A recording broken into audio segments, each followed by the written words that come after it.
Ayan mga kalapatids, nakita nyo na naman yung pagmumukha ko. Si Boss Uno. Boss Uno, buli mo yung ano, mga wild pigeon, dali. Ayun. Sige na, kuhanin mo yung brown, dali. Alilipad na yun. Dali. Ayan mga lodi. Andito kami sa park kasi mamaya mag-aabang tayo ng 700 km. Ayan, 700 km. Abangan mamaya.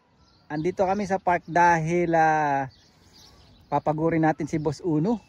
Saka si Boss Isab, nandito kami sa park. Ayan, oh. Ayan, nandun yung isa, naglalaro doon sa likuran. Ano? Wala na. Ayun pa, yun, oh. Yun, yung brown. Ayan, pagurin natin. Para mamaya, walang istorbo. So yun, nakita nyo na namin pagmumukha ko. Yan, na-release yung ibon, kung di ako nagkakamali, 7:15 ng umaga rito or 7:30 ng umaga. Basta i-post ko na lang dyan yung ano. But, yan, good luck sa lahat ng Auckland Flyers. Ang guess nila, ang liparan ng mga ibon nasa 9 to 10 hours. Yung mabibilis ha. Ewan langin natin. Sana meron lumusod dun sa walo natin. Sa unahan mga lodi. Alright.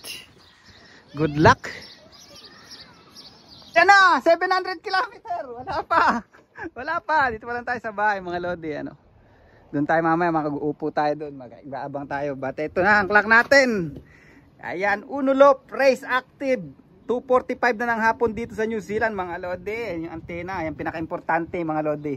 Pag nagkabit kayo ng bensing, gamit nyo bensing, lagi nyo check yan kung may antena or number 1 dyan.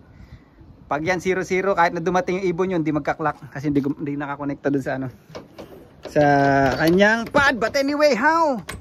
Good luck mga lodi. Sana mayroon ng dumapo.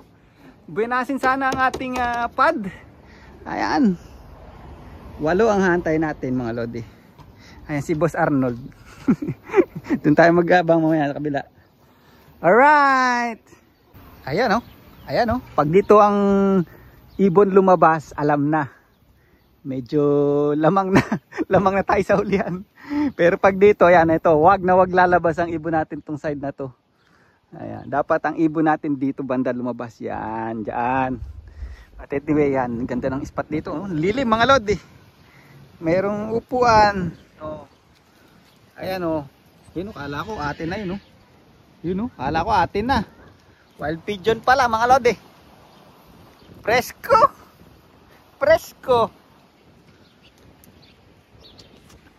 Ayan mga lodi, magte 10 hours na lumilipad mga ibon natin. Pero may dumapo. Ayan. Pakaganda, oh. Wild pigeon. Ayun pa isa, wild pigeon. Alanoy, 10 hours na, wala pang ibon. Bumaba. Wild pigeon eh, no? Saan si Denver? North Shore din? Si Boss Francis. Ganda. Anong kulay ang mata? Ganda, no? Ganyan talaga itsura nila, no? Purple. Ang ganda. Ah, putang ina. Ay, hindi. Mas matikas talaga yung mata ng ano, bro. Pero ng pearl eye, no? na kasi to, eh. Tingnan ko nga, bro. Hawakan ko. Na, ang laki, oh.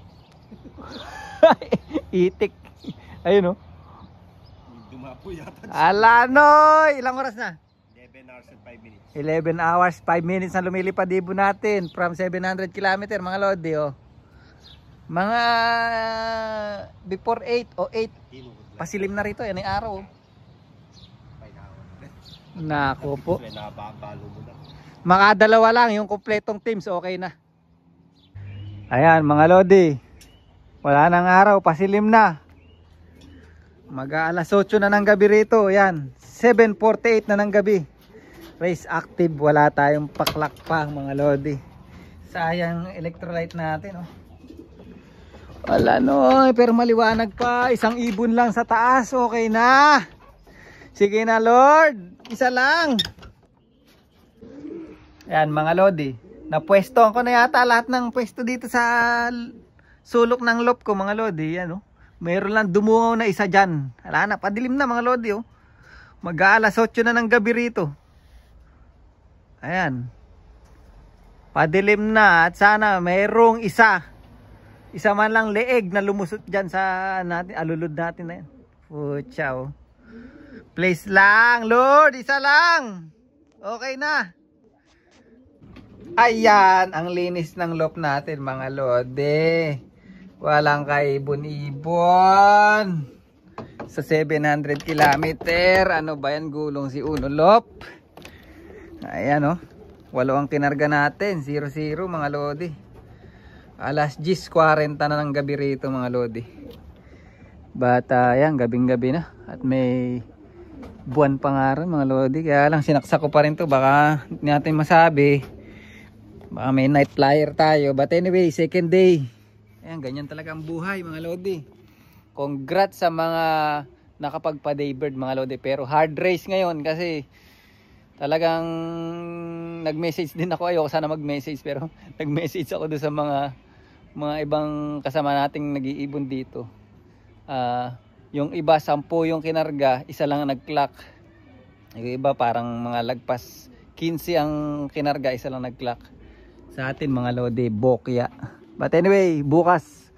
Yan, hanggang bukas may pag-asa pa, second day. Abangan uli. Alright. Congrats sa mga nakapagpa-daybird. Alright. Makakatulog na tayo ng mahimbing kasi sobrang pagod mag-abang mga lodi. Ayan, sana may mapauwi pa rin tayo bukas mga lodi. Nang mapahinga natin at baka sakali magkarga pa ulit tayo sa distance uli.